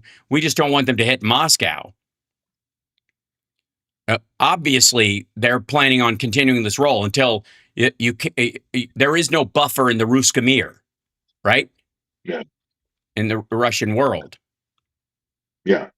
Well, no, and they'll be able to, if they take Ukraine, they get a huge chunk of a new population source. They get a country, an advanced country with, what they haven't bombed already there for infrastructure. It would be a boon to that. I mean, it would absolutely. They clearly want Ukraine, aside from their whole, sense of self as empire and their need to control Ukraine because it's their primary colony. Right. But it would be advantageous for them. And then, look, they don't have to. I say it time and again. They don't have to roll tanks down the Champs-Élysées. If they're successful in Ukraine, they're going to threaten. They're going to be right on, Europe's border, and they'll infiltrate it with their kleptocracy. They'll, continue to be emboldened and continue to mess with Europe. It doesn't necessarily have to be a military threat. It just puts them. It'll just reinvigorate Russia, and it will give them undue influence over the rest of Europe. And so we don't want to see that happen. Nobody wants to see that happen. Europeans don't want to see that happen. And ultimately, America wouldn't want to see that happen either, because we're, a huge trading partner with the EU. So, there's a lot of reasons why the West needs to continue to be involved in Ukraine. But I mean, you do notice also in the letter that Zelensky sent, he talks about, don't make this mistake that while America is distracted with Iran, that we don't have, other partners in Europe, and also internally our production is increasing. And also it was announced recently, I don't think it was in the letter, but it was also released recently, that a lot of European plants are manufacturing weapons, all around the EU. In And concert with the Ukrainians, right, with companies from in Ukraine concert as with, well. Right. And Russia has just gone through the roof with this, saying this means that Europe is now a valid target, because you're not just, passively helping them, you're actually building weapons and putting them in Ukrainian hands. To which I'm sure the Europeans will say, because they crossed the Rubicon, I think, the Europeans, I think they'll say, go take a flying leap. And certainly the Ukrainians will. And the Ukrainians are developing their own domestic production. I've been to drone production sites. I'm well aware of all the technological stuff they're doing. They're trying to make their own version of the Patriot missile. It's Ukraine is a very powerful military right now, and you think what it was 4.5 years ago and what it is now, and it's amazing how much they've progressed in such a short period of time. Right. Okay, we're good. Let's grab some questions. I'm sure we have some, Johnny. We do. So I mentioned before that question from Tim about the letter, but this is from Ed Bremen. Can you ask Philip if M4 Don is under fire control by Ukrainian army? M4 Don? It's like M dash the number 4 dash DON. He means the roadway. He means the road. He means the roadway. Yeah, he means the roadway. No, it's not under control by Ukraine. What they have is what's called Overwatch. Yeah. They have Overwatch, which means basically that they have, in the form of drones primarily, they have a forward observer. So they can see the traffic, and they can call in the increasing arsenal that Ukraine is building of medium range multi-launch rocket systems and artillery and things like that, medium range missiles, all sorts of stuff. So they are making that roadway untenable. They don't control it, but they are making it untenable. So we're kind of splitting hairs here. I mean, ultimately, if the Russians can't use it, then in many ways the Ukrainians do have control over it, right? And you got to understand that this isn't just about military reinforcements for Crimea. Crimea is non-sustainable internally. It is an incredibly it's surrounded by salt water, and it doesn't have any real freshwater resources internally. They have salination plants, but those are really expensive to operate, and they're not sufficient to supply enough water for the peninsula for all the uses of water. The canal that used to come down from Nove Kakhovka Reservoir was one of their primary means of fresh water, but they blew the dam. The Russians blew the dam to try and flood Kherson and to evacuate Kherson, but then that also put further stress on the peninsula with water. So, and that bridge, the bridge over the Sea of Azov, the Kerch Bridge, it's that comes down whenever Ukraine wants it to come down. It's 100% possible for them to do it. So they're getting to a place where they could starve Crimea of fresh water and resources. and that will not go well for Russia and Russians and their impression of where they are with that, because Crimea is, there's a lot of things about Crimea that are important to Moscow, not just the warm water port, but also it's their access to the Med. It's also kind of what little middle class exists in Russia. Crimea tends to be the place where they have their seaside little cabins and things like that, their summer homes. So the Russians are very much tied into Crimea, and of course, after the occupation of it, a lot of patriotic Russians took their vacations there. So the fact that the whole thing is getting slowly cut off from the rest of Russia is really bad news for them. So we'll see how worse, how much more control they get over the various. I mean, there's a train line they're trying to build, but the Ukrainians keep smashing that up. It's can they sustain and so much of this war is about Crimea. So I think we're going to see some developments when it comes to Crimea soon. Yeah, it seems like there's an increasing push in again the deep strike doctrine, which they are increasingly adapting to, and obviously the St. Petersburg Economic Forum and hitting the drone strikes on the oil fields and processing plants and all that kind of stuff. But cutting off Crimea as a look, the Kerch Bridge is going to go away, whether we win this now or we win it later. The idea that even if Russia signs some sort of agreement, that thing stays up, either because of partisan warfare or just constant danger to it, is sort of an absurdity, because nobody trusts the Russians to make an agreement that they're not going to try this again later. 14 years ago, right? So it's it's increasingly difficult to see a situation. I just don't see where they buy it. I don't see where the Ukrainians just don't keep trying to cut off Crimea because of its turn its strength into a weakness, its isolation, its basically island status as a negative. Up till now, it's kind of been a positive because of the Kerch Bridge. It's almost separate from it's got that other source from the, expected because of the civilians that come across the Kerch Bridge, that it's been kind of off, like off the table as far as a strike, because we don't want to harm the civilians that are still in Crimea. And there's not another source way because of all the battle stuff that's going on in the Donbass.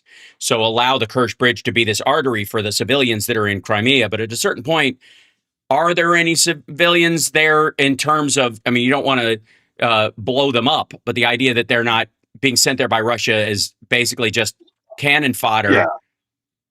Yeah, look, I have 100% faith in the Ukrainian government and the Ukrainian armed forces. They have a plan for that bridge. They have a plan for the land route and the other access points to the peninsula, and they'll execute that plan when they decide. I am not, that is there. Again, this is another thing.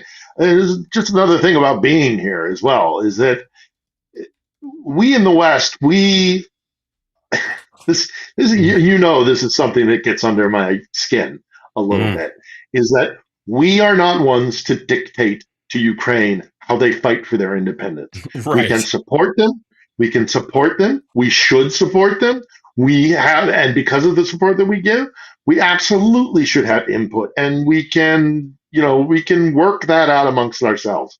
But ultimately, the idea that Ukraine is going to just switch from one colonial master in Moscow to another colonial master in Washington or in Brussels really doesn't understand the nature of these people. And we are not here to tell them how to conduct their war. I am here to stand beside them, support them, try to keep the situation here in people's minds. But I am not here to tell Zelensky or General Budanov, who's in charge of military intelligence, or General Stirsky, who is in charge of the armed forces here. These are incredibly talented, incredibly diligent, and capable talent. All the rest of it.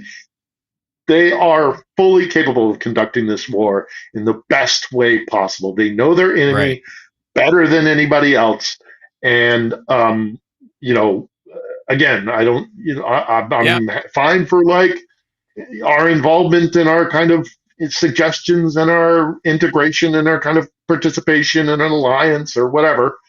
But ultimately, you know, you want to make the Ukrainian angry, start treating him like he owes you something, or you know that he has to jump to your tune, he has to dance to your tune. These are very independent people, especially now.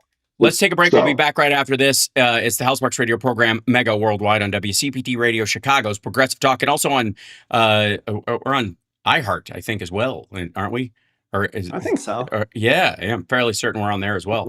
We'll be back right after this.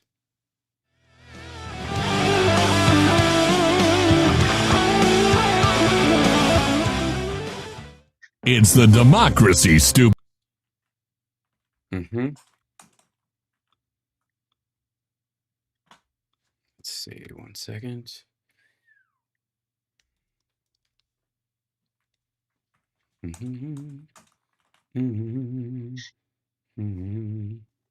Some people in the chat said that your beard, Phil, looks like a cartoon beard, like Obi-Wan Kenobi. It's so perfect. What a flex. Well, I will admit I do occasionally dye the old stash because I like to have.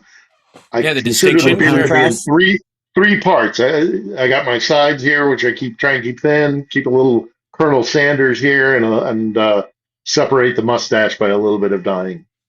Yeah. That's how we do it. Yeah. We're going to, let's see, we'll be back in just a moment. We're checking on some stuff. Do we have other questions, because Johnny? facts matter. Yeah, I do, yeah. I am happy, you are happy. Let us be happy together. Whether the weather is cloudy or sunny, I will always be your funny honey bunny. I am lucky, you are lucky. Let us get lucky together. Whether the weather is cloudy or breezy, I'll be there to say, hey, come on, let's take it easy. Cause isn't it nice to have the friends that you do? And isn't it nice that the sky is so blue? And isn't it nice to say I love you? Chugga chugga choo choo, woo woo. I am smiling, you are smiling. Let us smile together. Whether the weather is cloudy or stormy, I will still be there in the morning. I'll be right by your side in the morning. I'll make you breakfast in the morning. I hope that you like cereal. Yay! I think the happy ending lately, especially considering the hammering that Kiev has been getting, is that Phil is with us and safe and he has electricity. That is Olga poster back here. Olga of Kiev has lights around it. That's how we know he's cleared in this. Can I just say that in my happy ending, it will always be ever so slightly nerdy. Is before we get to more questions from the chat room, and thank you, Johnny Million, for farming those, and thank you, chat room, for coming up with those.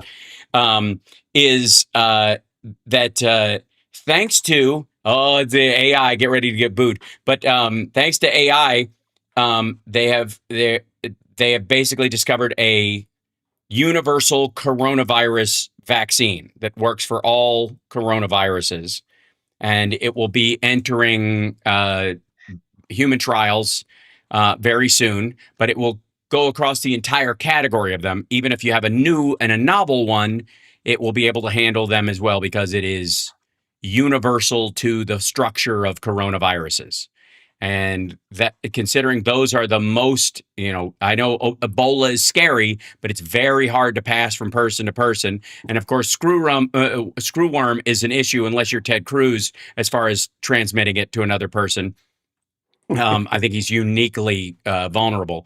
But I just wonder. I wonder about the quandary that this is going to put the MAGA as it continues to further fracture.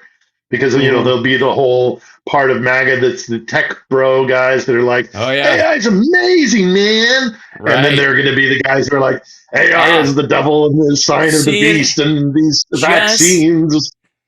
Yeah, if your enemy is making a mistake, don't interrupt. And I think in these situations, the ultimate response has got to be just sit back and watch.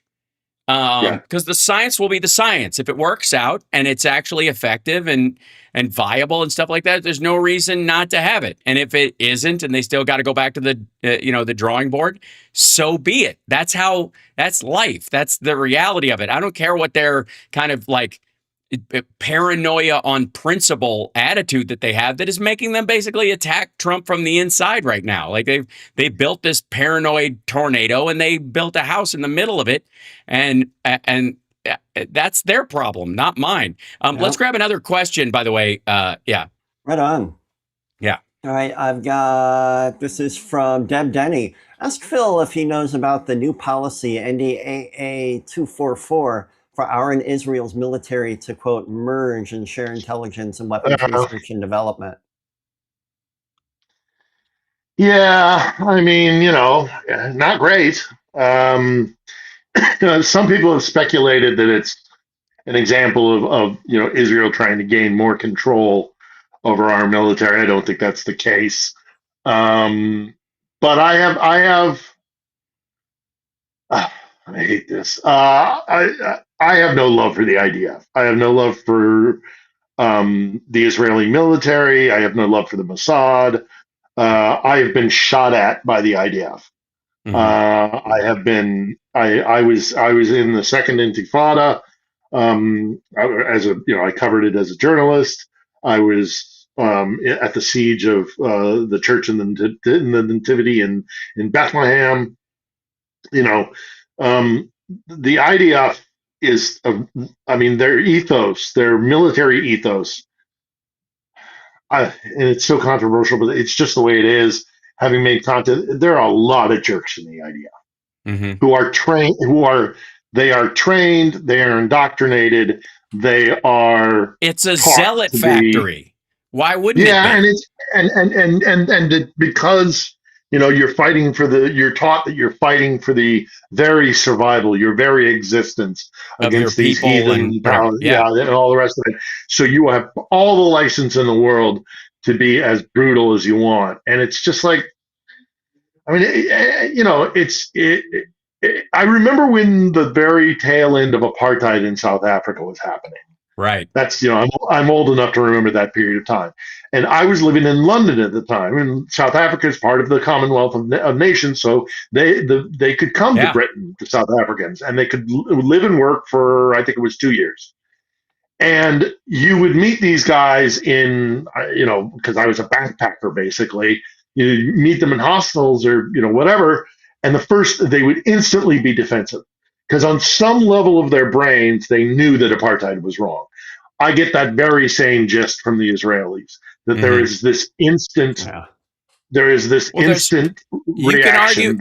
You can argue there's an inversion of that exact same situation where the IDF, where they very well may have had a reasoning after October 7th to feel the way that they did, kind of post 9/11, post Pearl Harbor, that people get those feelings or whatever. But after a while, you realize that you're going too far in it, and it becomes hard to stop for those folks. And you can look at what the new South African government did after a while, like their response to how things were under apartheid, completely justified. But then it reaches a tipping point where you've basically taught everybody long enough that anything is justified based on the history that was there, and you become the monster in that situation. That's what I Am Legend is about. Like they never make it right, but the Last Man on Earth and Omega Man and all that kind of stuff is the idea that this guy in fighting the vampire scourge ultimately ends up, he's the last human being. He's the only non-vampire on the planet. So vampires are actually they've got families, they're living normally. He's the guy who's killing them in their sleep, and he realizes, I'm what they tell their kids to scare them at night. I'm Legend. I'm the boogeyman now. And at some point you have to watch that. That has to become part of your factors. Like, that's why there are rules of engagement in war. It's why we don't it's why we don't have chemical and biological weapons, not because being blown up is any better than choking to death or or being shot in these situations. But the difference is that the temptation to use chemical and biological weapons, wait a little while and then take people's infrastructure is too intoxicating. You should at least have to rebuild whatever you blow up, is the theory in war. That if you bomb it and everybody dies, if you want to build something there, you're going to have to roll in with trucks and all this kind of stuff or rebuild it for them if there's reconstruction afterwards. But if you just gas everybody, the buildings are still there. And you just wait for the wind to shift and suddenly you own everything that they have. And that ability is too intoxicating for the worst impulses of people, especially if they view themselves in a permanent victim status and allow themselves to just do whatever. The Germans felt that way. Mein Kampf means my struggle. They were BS the same way Trump BS's maggots about this. I mean, Timothy McVeigh thought he was the victim in the circumstance, doing what he had to fight back against the big system. The Waco people were stockpiling grenades because they believed they were the victims. This is, after a while, you have to have that regularly there, that you check yourself. And where self-defense, that's why we have laws about self-defense in the United States, that you have to justify. You shoot somebody in your house that breaks into your house, you got to justify every pull of the trigger. The first, if you just go bang, bang, bang, that's what, you're going to have to go through. Why'd you shoot the third time? I was still panicking from the first one. Okay, that might be justified. But you go bang, bang, bang, there becomes a big question on that third shot. And that's why the law is drafted as such. And the same thing should apply to international relationships. And if you're the kind of person who's like, bang, bang, wait a little while, and then bang, that's on you now. That's different. That's, again, largely Derek Chauvin didn't go to jail for actively killing George Floyd. He went to jail for not providing medical care to someone whose heart stopped. That really was the reason, because had he done that, that showed the malice. Right. Yeah. He let the guy die. He felt him dying under his leg and just let it happen. If he'd have turned him over and started doing compressions, the world would be different right now. But that's why it matters. That's why the standards matter. And that's why, Phil, when you talk about like the Russian idea of, might makes right and strength is the answer in this situation. That's why you don't live like that. That's why you check yourself. You have to recognize that everybody has that potential. And you gotta go, look, it's not that I'm innocent and they're evil and anything I do is justified because they are evil. You can very well become awful if you don't have standards. That's why we have a constitution. That's why this matters. And why that Lincoln quote you bring up all the time matters as well. Because, you've got, if you're going to have the standard, live up to it or don't bother to have it. Don't pretend. Yeah. Right. Now, we're at the end of the show, so I want to remind everybody, Phil Bitter has a show called On the Edge. Please subscribe on his YouTube channel, and he will be with us on Wednesday on the show where he can actually swear on the air. Johnny Million's got a show tonight with RPM in what is it? In Norwich at Goat Village. At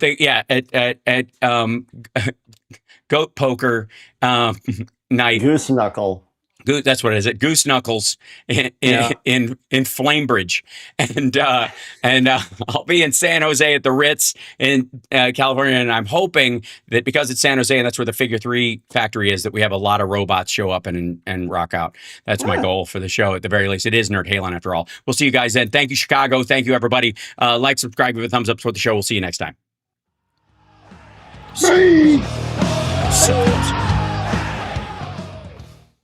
From the heart of Chicago, it's Thank you, Chicago. There we go. 820. Thank you, See you, Chicago. Thank you. I was holding on to that cough as long as I could. You did it. You held out the whole time. God damn. You know that tickle where it starts to come up and your eyes start watering and you're like, I just need to get the sentence out. So I'm sorry if I was steamrolling and talking at certain times, because I was literally trying to bum rush words out before. I have achieved, there's this shedding thing that happens on your vocal cords and in your throat when you are getting past a certain point where the phlegm that's like caked to your vocal cords and everything starts to come off because the tissue under it has healed, and it's gnarly and you have to avoid going, like clearing it because you'll tear it. And I'm right at that point mixed with the cough. So the cough causes the tickle and the tickle causes me to clear my throat. I'm like, son of a bitch. Still got to talk for a living. But after the show, besides family conversations, I don't have to say anything until Monday morning. So wish me luck. We Take do have care, a guys.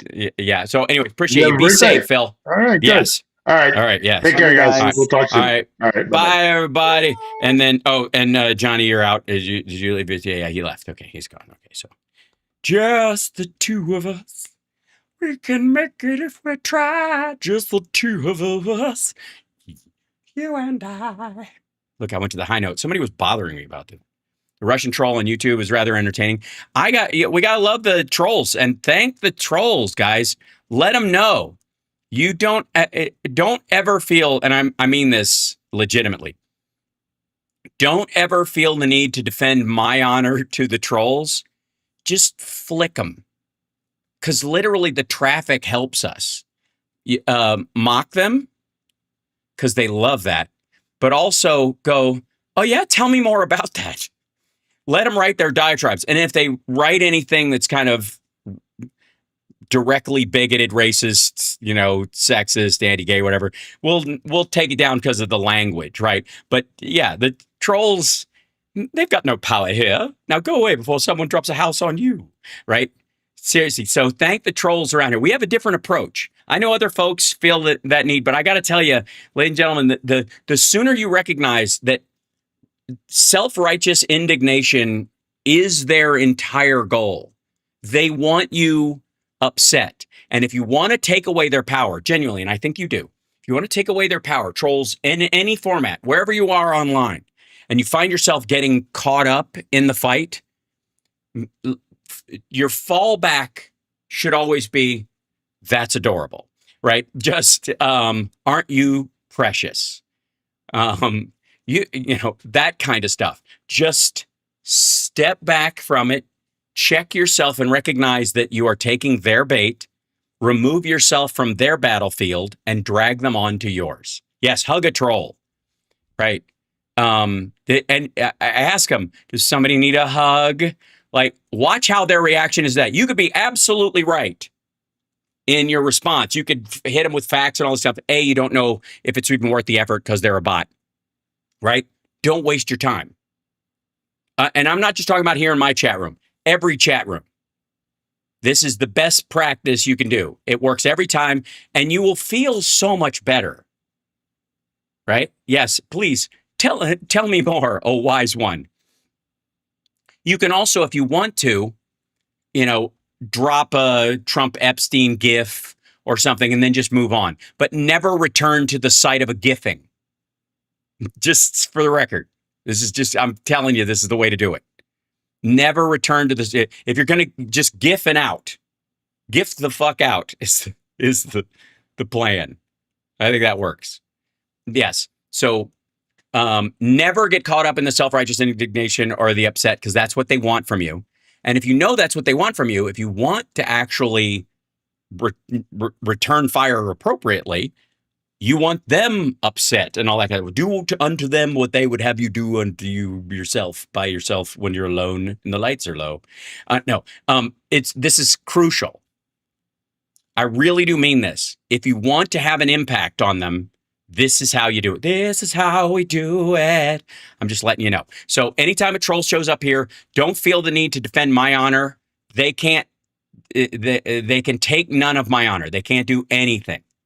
And the more they're here, and by the way, maggots, if you're watching right now, please give a thumbs down if you're upset by what I'm saying, or you're worried that I'm right, especially. Or give a thumbs up if you're trying to pretend that's not how you feel. But this is correct. Yes, thank you. And if you're on Facebook, please give me an angry emoji. Very important. But this is crucial in any format, because you're not actually going to. Most of the time you're dealing with bots statistically these days anyways. So don't waste your time getting emotionally upset talking to a robot. And the other thing is that if you are talking to a regular person, what they're really just dragging you to get you upset, because they believe if their opponent is upset, that's a win. It isn't. It's stupid. It's weak. And if you get caught up in it, you're acquiescing to that. You're welcome.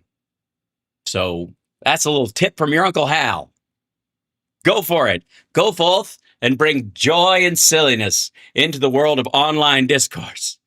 Thank you, Facebook. Hunter is a master at trolling back. Yeah, he's doing a great job right now. It's very smart.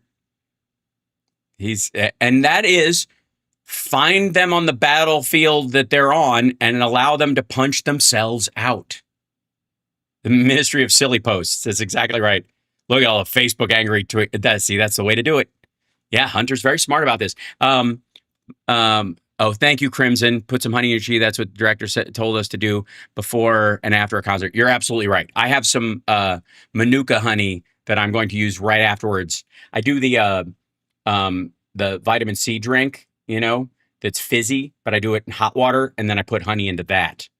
It helps. But thank you for that. I appreciate it. And I will do precisely that. And then, of course, Tim Pugh, thank you for PP on Putin.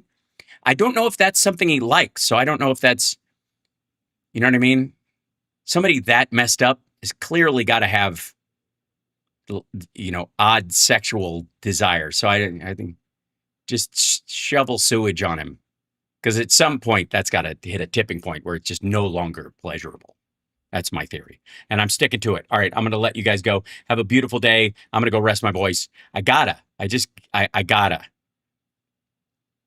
see, how do I want to get out of here? I feel like, I've missed this. Yeah. We need to start talking about Epstein stuff again.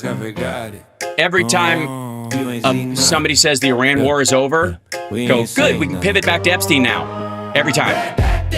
Black bar from my past, can't track this. Screenshots cropped out, can't catch this. Oh, and by the way, subscribe. If it looks too wild on the axis, highlight, right click, boom, redact this. Redact this. Blood and face can't fact we gonna do madness. All right. Out page from the bad. Yes.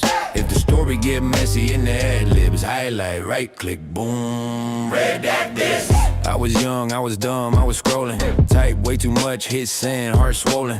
Now I keep receipts like a lawyer with a folder. But anything risky get hit with the toner. Whole group chat, got tails, I ain't claim. If my name pop up, that's a typo, blame. Who's that in the pic, man, that ain't go strange. That's a random stranger with a very close face. Understanding my friends, I plead don't recall. If they ask for the tape, it's a missing file. If they pull up the clip, that's deep fake style. If they show me the proof, I just smile. Like redact this. Black ball from my past, can't track this. Screenshots cropped out, can't catch this.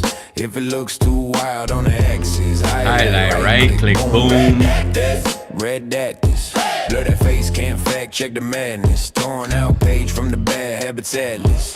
If the story get messy in the ad libs, highlight, right click, boom. Redact. If it hit too close, that's a rumor I heard. If the dateline match, that's a clerical error. If the outfit match, that's a popular shirt. If the tattoo match, that's a stock photo search. I'm allergic to question, coughing the light. I just edit the ending, soften the bite. Take the worst 3 parts of the night, then slice like fun was had and we were not. Every X got a chapter I seal. Every text got a gap in the reel. I ain't lying, I'm curating the reveal. Just trimming little bits of the raw, real deal. If you saw, you didn't. If you know, you didn't. If you talk, I'm clipping. If they ask, we glitching. Swipe that name out, crop that frame out. If it made me look foul, delete then fade out.